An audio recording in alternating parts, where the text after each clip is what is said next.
So, buksan natin guys, no? Ito ay ano guys, tawag dito, solar panel na. So, buksan natin para at least kung may damage, isa uli natin.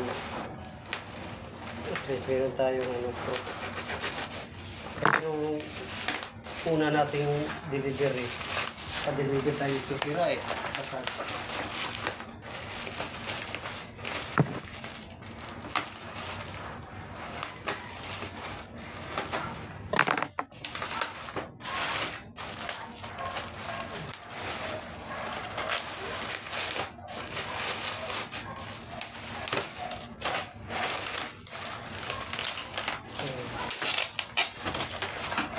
Sabi na sabi. Kung mas sabi nung una kaysa nito.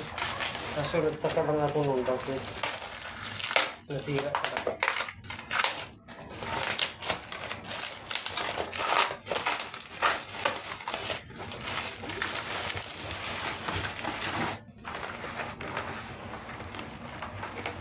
Manipis siya kumpara dun sa ano. Mas makapal yung una. Pero mas maliit yung konti. Mabigat din. Sabi, double. Tapos ngayon, pagdating isa, hindi pala double. Gusto natin ang may sira.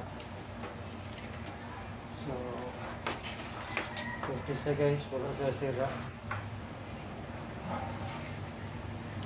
So, thank you. Wala siyang damage.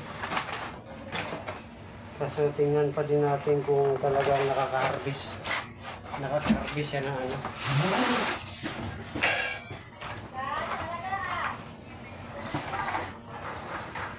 Ito yung ano niya guys, bracket. Tapos meron siyang ganito. So, ilagay natin. So, thank you for watching.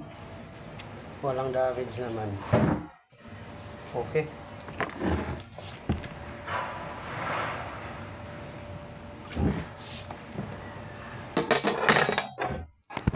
Thank you for watching. Yan po ano natin guys. So, solar natin na 400